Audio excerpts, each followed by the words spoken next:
50의 지혜. 여러분은 어떤 고민을 하고 계시나요? 그 고민을 10분 이상 하시나요? 다른 질문으로 여러분은 외모가 중요하다고 생각하시나요? 많은 사람들은 외모의 중요성에 대해 얘기를 하면 외모는 중요하지 않고 중요한 것은 내면이라고 말합니다. 하지만 정말 외모는 중요하지 않은 것일까요? 혹은 내 외모가 마음에 들지 않는다면 외모는 어떻게 해야 가꿀 수 있을까요? 오늘 여러분과 함께 알아볼 지혜는 쓸데없는 고민을 해봤자 의미 없는 이유와 외모가 인생에서 얼마나 중요한지, 나이 들수록 귀티나는 외모를 갖는 법에 대해 알아보려 합니다. 그 외에도 인생에 도움이 될 좋은 지혜들을 함께 알아보도록 하겠습니다. 내면보다 외모가 더 중요하다. 대부분의 사람들은 이렇게 말한다. 외모보다 중요한 것은 내면이다. 하지만 이 말은 정답이 아니다. 인생을 살아가는 데 있어서는 외모가 중요하고 내면은 당연히 중요하다.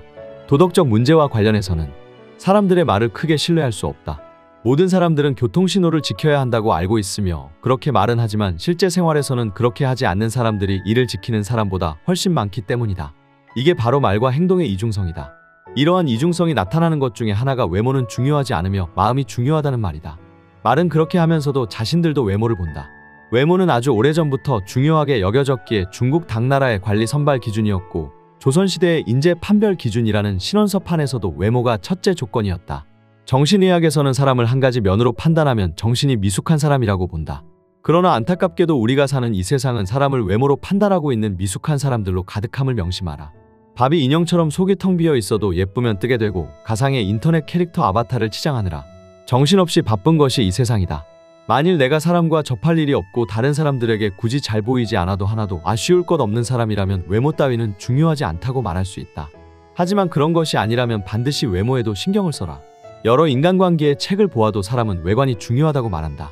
외모가 중요하지 않다고 말하는 인간관계의 명저들은 존재하지 않는다. 사람들과 계속해서 접해야만 하는 이 세상에서 살고 있는 한작이 자신의 외모를 가꾸라. 외모를 가꾸는 것은 어렵지 않다. 머리, 손질, 의상, 말투를 바꾸는 것만으로도 사람은 놀랍도록 변할 수 있다. 이때 부티를 내지 말고 귀티가 나도록 하라. 졸부처럼 돈과 상표만 걸치지 말고 귀족적 세련됨을 갖추라. 여기 외모를 가꾸는 방법이 있다. 먼저 깔끔하게 가꿔라. 꾸깃꾸깃 구겨져 있고 냄새가 나는 옷차림, 구겨 신고 지저분한 신발은 당연히 고급스러워 보이지 않고 아무리 비싼 것들을 걸쳤어도 싸구려로 보이게 만든다. 저렴한 물건들을 가지고서도 깔끔하기만 하면 훨씬 호감 가는 인상이 될 수 있다. 부드럽고 온화한 표정을 지어라. 이목 구이보다 더 중요한 게 표정이다. 항상 부드럽게 웃으면서 살짝살짝 변하는 표정 변화는 그 사람을 여유 있어 보이게 한다. 몸매보다 바른 자세에 신경 써라. 항상 구부정한 등 어정쩡한 자세에서 허리만 쭉 펴도 사람이 달라 보인다. 여기에 건강한 식단과 운동으로 관리까지 하면 사람이 멋있어 보이고 실제로 자신감도 올라간다. 유행보다는 나에게 어울리는 옷을 입어라. 내 체형에 잘 어울리는 스타일을 아는 것이 중요하다. 나와 체형이나 분위기가 비슷한 연예인들이 어떻게 스타일링 하는지 눈여겨보면 좋다. 옷을 꼭 많이 사지 않아도 매장에 가서 많이 입어만 봐도 나에게 어울리는 스타일을 찾을 수 있다. 고급스러워 보이기 위해서는 옷의 소재를 꼭 체크하고 원색보다는 부드러운 색감을 선호하는 게 좋다. 외모가 주는 이점은 남들보다 앞선 출발선에 설 수 있다는 것이다. 예쁘게 꾸미고 나간 다른 사람들이 유난히 친절하다고 느껴지는 경우가 많고 나의 마음가짐도 달라진다. 마음 저 밑에서부터 자신감이 솟아오른다. 반면 너무 후줄근하게 외출했을 때는 사람들을 최대한 안 마주치고 얼른 집에 오고 싶다는 마음이 든다. 외모가 출발선을 조금 앞에 놓아준다면 롱런하고 질주하게 만들어주는 것은 내면이다. 외모만 믿고 내면을 가꾸지 않는다면 생명이 길 수 없다. 그렇기에 외모를 통해 출발선을 앞당기고 그 후에 갈고 닦은 내면의 아름다움을 발휘하면 된다. 살면서 10분 이상 고민하지 말라. 우리가 아는 걱정거리의 40%는 절대 일어나지 않을 사건들에 대한 것이고 30%는 이미 일어난 사건들, 22%는 사소한 사건들, 4%는 우리가 바꿀 수 없는 사건들에 대한 것들이다. 즉 96%의 걱정거리가 쓸데없는 것이다. 고민거리는 오직 두 가지로 나눠라. 내가 걱정해 해결할 수 있는 고민과 내가 아무리 걱정하더라도 결코 해결할 수 없는 고민이다. 내일 비가 오면 어떻게 하나 우산을 준비하면 된다. 비를 멈추게 하는 것은 당신 능력의 한계를 벗어난다. 그것은 신의 영역이다. 신의 영역에 속하는 문제는 신에게 맡겨라. 그리고 오직 당신이 걱정해서 풀 수 있는 문제들만 고민하고 해결책을 찾아라. 당신에게 어떤 고민이 있을 때 머리를 싸매고 며칠 누워있으면서 걱정을 한다고 해서 문제가 해결되지 않는다. 어떤 문제에 직면했을 때 그 문제에 대해 우리가 생각할 수 있는 시간은 굳이 따지자면 10분도 안 된다. 무슨 걱정거리가 있건 그것을 종이에 적어보라. 틀림없이 서너 줄에 지나지 않는다. 그 몇 줄 안 되는 문제에 대해 10분 안에 해답이 나오지 않으면 그것은 당신으로서는 해결할 수 있는 고민이 아니다. 그런데도 그 10분을 당신은 질질 고무줄처럼 늘려가면서 하루를 허비하고 한 달을 죽이며 결국에는 1년을 망쳐버린다. 머리가 복잡하다고 하면서 말이다. 하지만 사실은 해결 방안도 알고 있으면서 행동에 옮기는 것을 두려워하는 경우가 대부분이다. 10분 안에 해답이 안 나온다면 더 이상 걱정하지 마라. 고민이 많다고 해서 한숨 쉬지 마라. 고민은 당신의 영혼을 갈아먹는다. 문제의 핵심을 정확히 파악하고 해결책을 찾아 그래도 실행하라. 해결책이 보이지 않으면 무시하라. 고민하나 안 하나 결과는 똑같지 않은가. 그러므로 고민은 10분만 하라. 왜 문제가 안 풀리는 것일까? 그것은 당신이 문제를 풀려고 하지 않기 때문이다. 문제를 풀려고 하면 문제는 절대로 풀리지 않는다. 문제를 풀려고 하지 말고 문제를 없애려고 하라. 외로움과 친구하라. 외로움은 그 어떤 목표이든 간에 목표를 달성한 사람이라면 누구나 반드시 수없이 겪었을 통과 의례이다. 혼자서 노력하는 과정 중에 창밖에 비치는 찬란한 햇빛, 하얗게 쌓인 눈, 후두둑 떨어지는 소나기, 그런 것들을 배경으로 하여 때없이 밀려드는 외로움, 보고 싶은 얼굴 등등이 스스로를 외롭게 하고, 이어서 내가 도대체 꼭 이렇게까지 하며 살아야 하나 하는 회의감마저 불러일으킨다는 것을 나는 경험으로 안다. 그래서 나는 장담한다. 만일 당신이 어떤 목표를 향하여 정진하는 과정을 이미 시작하였거나 시작하려고 한다면 이제 곧 문득문득 외로워질 것임을. 그러므로 이제는 고독과 외로움을 친구로 삼아라. 당신이 외롭게 살고자 할 때 제일 방해가 되는 것은 놀랍게도 친구들이다. 친구들은 당신의 옛 생활을 알기에 새삼스레 너답지 않게 왜 그러냐 하면서 발목을 붙잡고 늘어진다. 부자가 되려면 외로움을 이겨내야 한다. 친구는 당신에게 부자가 될 기회를 주지 못한다. 오히려 웃고 떠들며 이른바 정을 쌓으면서 부자가 될 시간만 빼앗아 간다. 그러므로 몇 년간만이라도 만나지 말고 외롭게 노력하라. 인생은 자전거와 같다. 뒷바퀴를 돌리는 것은 당신의 발이지만 앞바퀴를 돌려 방향을 잡는 것은 당신의 손이며 눈이고 의지이며 정신이다. 당신의 발이 생활이라는 이름으로 당신을 움직여는 주지만 정작 당신의 손은 호주머니 속에 깊이 박혀 있는지도 모른다. 정작 당신의 눈은 당신 앞에 놓인 길을 바라보지 않고 옆에서 빠른 속도로 지나가는 오토바이들과 스포츠카만 부러운 마음으로 바라볼지도 모른다. 때문에 비록 열심히 페달을 밟고는 있지만 당신이 탄 자전거는 제자리를 맴돌 뿐이다. 그저 열심히 페달만 밟지 말고 반드시 방향을 잡아라. 삶의 그대를 속이면 분노하라. 자기 삶의 노예가 되어 자기 생활과 시간을 통제하지 못하는 사람이 어떻게 인생의 주인이 될 수 있단 말인가? 현재의 삶이 절망스럽고 괴롭고 암흑에 쌓여 있는 것 같이 보이는가? 그렇다면 이제 분노하라. 분노를 느끼는 사람만이 닫힌 문을 세게 쾅쾅쾅 두드릴 수 있다. 욕할 때는 화내지 마라. 아무 때나 욕을 해서는 안 되겠지만 욕을 할 수밖에 안 되는 상황이 온다면 이것을 반드시 명심하라. 욕을 할 때도 원칙이 있다. 절대 흥분하지 말아라. 욕은 얼음처럼 차가운 마음으로 머리로 하여야 최대 효과를 거둔다. 그래야 싸늘한 맛도 생긴다. 끝으로 당신부터 제대로 해라. 당신부터 남에게 피해를 주는 일들을 거리낌 없이 한다면 욕은 당신이 먼저 먹어야 하지 않겠는가? 스트레스의 뿌리를 없애라. 왜 스트레스가 생기는가? 어떤 문제가 발생하기 때문이다. 그 문제는 어디서 발생하는 것인가? 일이나 인간관계에서 발생한다. 스트레스는 일이나 인간관계에서 발생한 문제가 풀리지 않아서 생기는 것이다. 왜 문제가 안 풀리는 것인가? 푸는 방법을 모르기 때문이다. 왜 모르는가? 책도 안 읽고 공부도 안 하기 때문이다.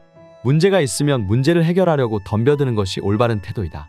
문제는 그대로 남겨둔 채 그 문제로 인하여 생긴 스트레스만을 풀어버리려고 한다면 원인은 여전히 남아있는 셈 아닌가? 기억하라. 제초제를 뿌리는 이유는 뿌리를 죽이기 위함이다. 뿌리를 살려두는 한 잡초는 다시 살아난다. 스트레스를 없애는 가장 정확한 방법 역시 스트레스를 주는 문제의 원인을 파악하고 그 원인을 뿌리째 뽑아버리는 것이다. 장담하건대 그 모든 원인은 일이나 인간관계에서 발생한 문제를 어떻게 해결하여야 하는지 모르는 당신의 무지 그 자체이다. 즉, 외부적 상황 때문에 스트레스가 생기는 것이 아니라 그 외부 상황을 어떻게 해야 헤쳐나가는지를 모르고 있는 당신의 두뇌 속 무지 때문에 생긴다는 말이다. 그리고 그 무지함의 뿌리는 바로 게으름이다. 스트레스를 해소한답시고 빈 맥주병을 쌓아가지 말고 문제를 정면으로 돌파하라. 절대 회피하지 말라. 책을 읽고 방법론을 찾아내라. 그게 바로 스트레스를 없애는 제초제이다. 젊을수록 돈을 아껴라. 젊은 시절의 돈에 대하여 어떤 태도를 취할 것인가 하는 문제는 개개인의 선택일 뿐이다. 다만 내가 지적하고 싶은 것은 당신이 특별한 재능도 없는 보통 사람이라면 당신 호주머니에 돈이 쌓이는 법칙은 단 하나라는 사실이다. 먼저 몸값을 올려나가면서 최대한 절약하고 최대한 먼저 모아라.